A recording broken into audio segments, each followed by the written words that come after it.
the Partswasher, aka a used dishwasher we got off Craigslist for 50 bucks. This is what we've been looking for, some cheap but working dishwasher to use for this purpose. It's from 2001, so it's modern, and it's 13, but it still works. It's a Frigidaire.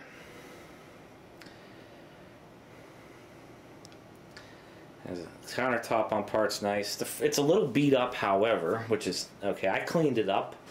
The front panel, which is reversible white or black, is a bit dented. The sides are a bit dented and scratched. The back has a dent in it. The chrome's coming off. Inside is immaculate, however. And why is it a parts? How do I make it work? Because the parts washer, we took off the pins right here on the end.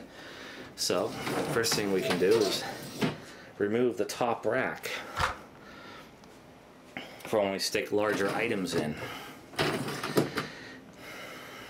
And how we have it hooked up, we bought a hose adapter for, you know, a washing machine to let it drain into the utility sink. A little Y adapter on the hot water line. But when you're restoring vintage items, some things are best left for this purpose, such as my 1978 Kmart K223. You might remember this fan from 6 years ago in one of my videos. Put it away dirty, unfortunately. I mean, this cabinet has wax on it, but the blades and everything, we ran that through the dishwasher, sparkling clean. I was trying to look for fans. That's one thing we're desperately behind on, is making a fan video. Due to the lack of videos, we have collected, I don't know how many box fans and table fans, and I've lost count. But tonight, Lasko Galaxy, whatever, is my second favorite fan brand next to Lakewood. Unfortunately, I didn't have any fans other than the newer 90s models, which you can see right there. There's two there, one's mint in the box. The 1983 to 84 model, as you can see, it has the same blade set type as the 90s fans, and even some of the 2000s Air King fans, same blade set, very good blade set. Now we're going to be running these grills through. I put some tape, duct tape over the label to protect it. I mean, it won't really come off in the dishwasher. So those two grills and the fan blade are going in the dishwasher. Meanwhile, this China Pride Higher ultrasonic cleaner at the thrift store for what, $3 will take care of the rest. First thing you'll do is we're going to fill it up with some Simple Green. So Simple Green filled up to the max line. Has a little bin right here, and you can I'll put the screws in and the knob in, and it actually is, I mean, after it's done, I'll run it through. It runs through 3-minute cycles. I'm going to run it through three 3-minute cycles. Immediately take it out and dry everything, and you'll be surprised how well this works. See how dirty the knob is and the screws are, and then a little clamp that goes on the front of the motor. Another thing, you know this thing is good when it has a blue LED that lights up the little bin in there. And start. And this is an actual ultrasonic cleaner for an actual transducer, not a cheap, I mean, this is cheap already, but you know what I mean, with this have a stupid off-balance motor in it. This thing does work wonders. But now the next step. There, see, one fan blade set fits in there. Though kind of awkwardly, but it will work. Actually, hang on one moment. To have it so the blade set was like this so the water would hit it and drain out.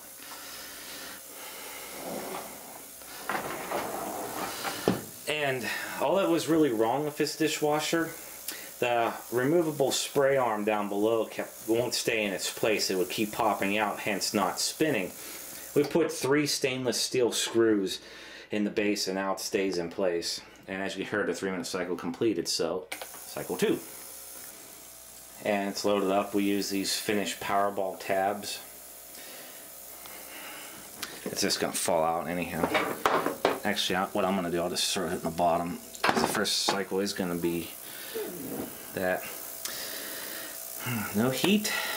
No heat. Last thing I did was that. Let's see. I'm gonna go with a heavy wash. So,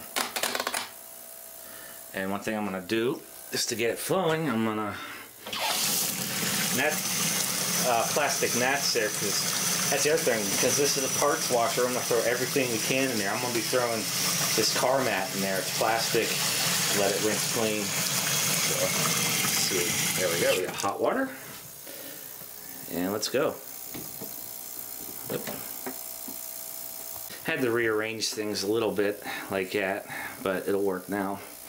Door wouldn't close all the way, so, and first thing it does is it's gonna pump any remaining water out of the sump. Yeah, I missed it. It just did it when I shut the camera down. There it goes.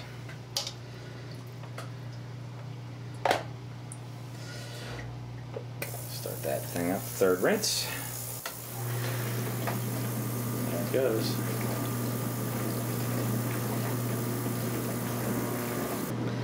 I mean, for 50 bucks and for what we're using it for, this isn't bad. I mean, it's definitely saving on doing this, because to clean those grills by hand, especially with the amount of dirt on them, will be there for a while. Using the utility sinks, so.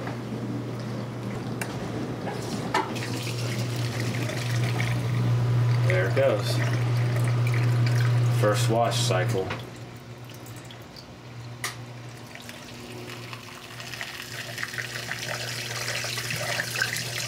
Ah, nasty water.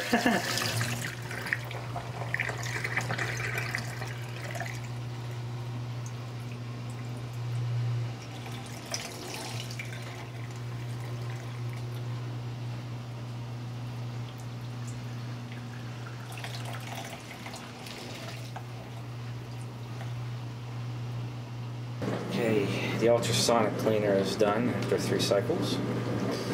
So, take it out, give it a good shake. I'm trying to do this one-handed as well. And empty that out.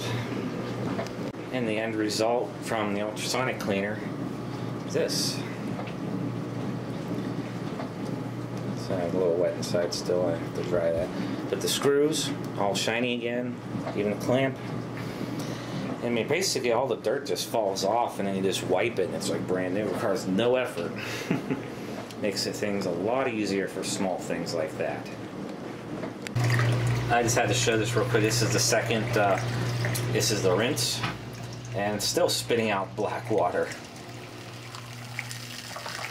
and detergent.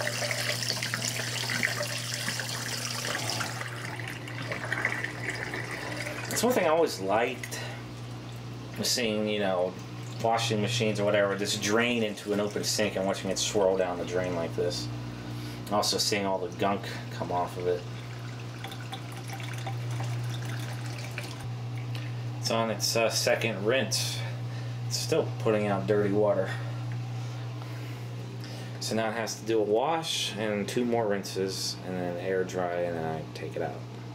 In the meantime, all these are all cleaned up. Use these old pill bottle containers to hold the parts until I'm ready to put them back on the fan. Well, the clean lamp is on. I'm going to just turn it one pass to shut that off, and let's see what happened. Ooh, very steamy. Even the camera got steamed up.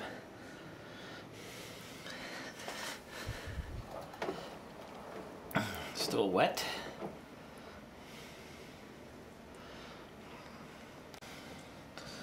There it is, all sparkling clean. That logo is already like that, but the tape kept it dry. And as you can see, you can tell it was probably used in a window. It yellowed a little bit, so I just gotta let it dry a little bit. Even the fan motor housing, or the fan blade housing, is all perfectly clean. And to help speed it up, I just put it in front of my 78K223. And the top of the rear grill does need a little TLC. Needs some super gluing. But on that, it's fine. Next thing I'm going to do is start work on the fan. Okay, now it's time to use the old air compressor to blow out the motor. And use a 2013 China Pride Galaxy. Big difference 30 years makes. Got that cheap Chinese motor piece of crap right there. We stuck a filter on it.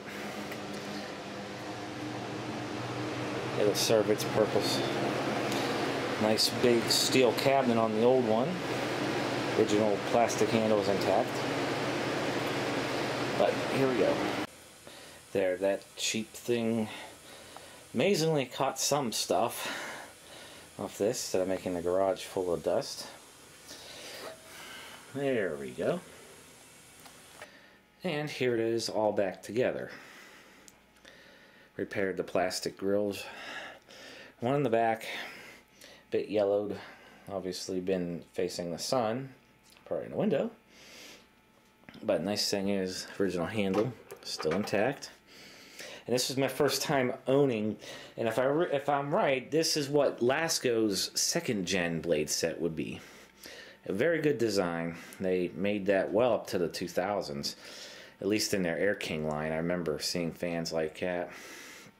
But this is it. I mean, I haven't seen one of these fans since I was little. We had a Lasko version of this in 1984. The ones I've been around were those thin cabinet ones. My grandfather had the one with the same plastic motor, and the other two have the metal motor. But okay, and one of the main things I remember about these fans, again, is the rear motor bracket brace. It has those two giant ovals, and just it's the classic Lasko handle, and the chrome on the knob's a nice touch. But same old blade set. Very good. I think that blade set's been out since late 70s. The plastic housing motor, that's one thing I find really unique about these fans, and that's what intrigues me. This looks so different. And I actually had it apart, and it is very easy to put back together and align the bearings. I took it apart, oiled it, put it back together. The rear grille had a lot more damage, but most of you can't see, I super glued most of this back together. But what are you gonna do? Hi. Hi, Car. You're on camera. So I'm gonna do a startup sound from the rear, and here we go.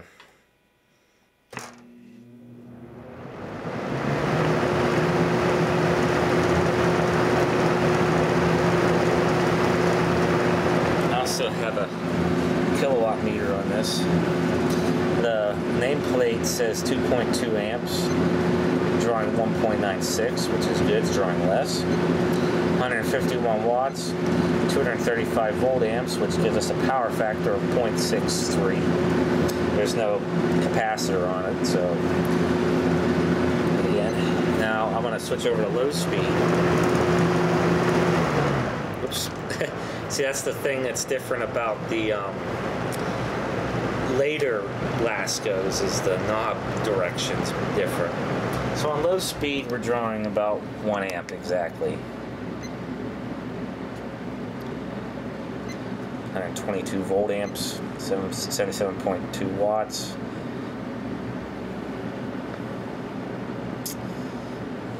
So, back in amps. Shut it off.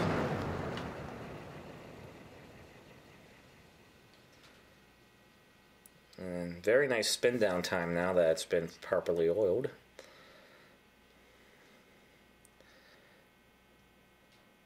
Now I'm going to do startup sound on low.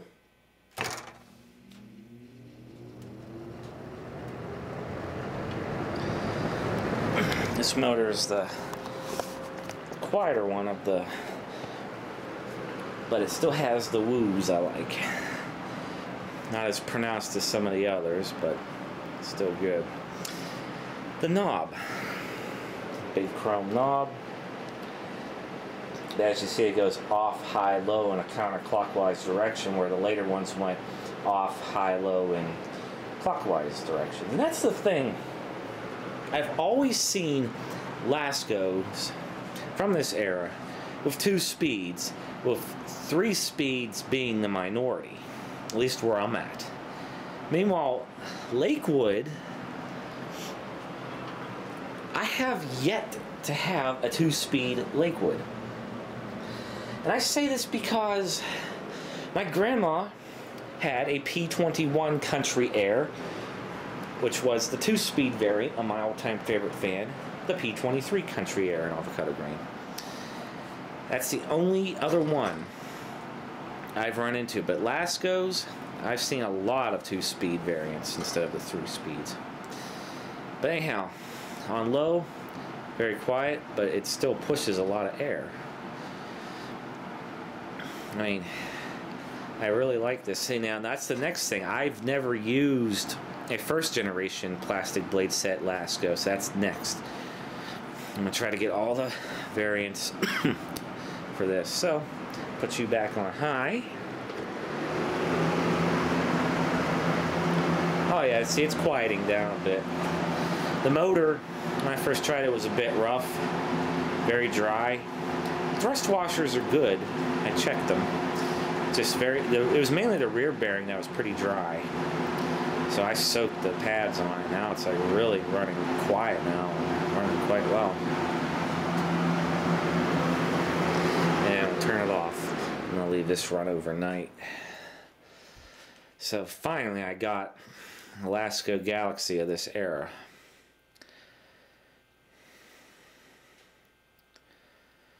My favorite variant of this fan is the one with that penthouse control, with the thermostat and speed control. I got a bit of stories behind that. That's the one I most remember from my childhood. Just seeing out. And well, okay, I'll just describe it for you. To picture one of these fans, same blade set, you know, early 80s, but it was a Lasko variant with the penthouse control. It had the brown blades, the dark brown blades, but it was mounted on the original matching rollabout stand. That's what I want. And I'll tell you where I saw that. We went on a field trip, except this part was in the early 90s. And in this one gift shop, there was one in the corner when my classmates turned it on, but I wanted to turn it on and play with it. But there was that. And there was also a Grant's Bradford Hurricane rebadged Dominion in avocado green, also on a matching rollabout stand. I mean, that's my next obsession, is getting the matching rollabout stands for these fans. We already have a Lakewood with a matching rollabout stand we have to clean up and put together. So there it is.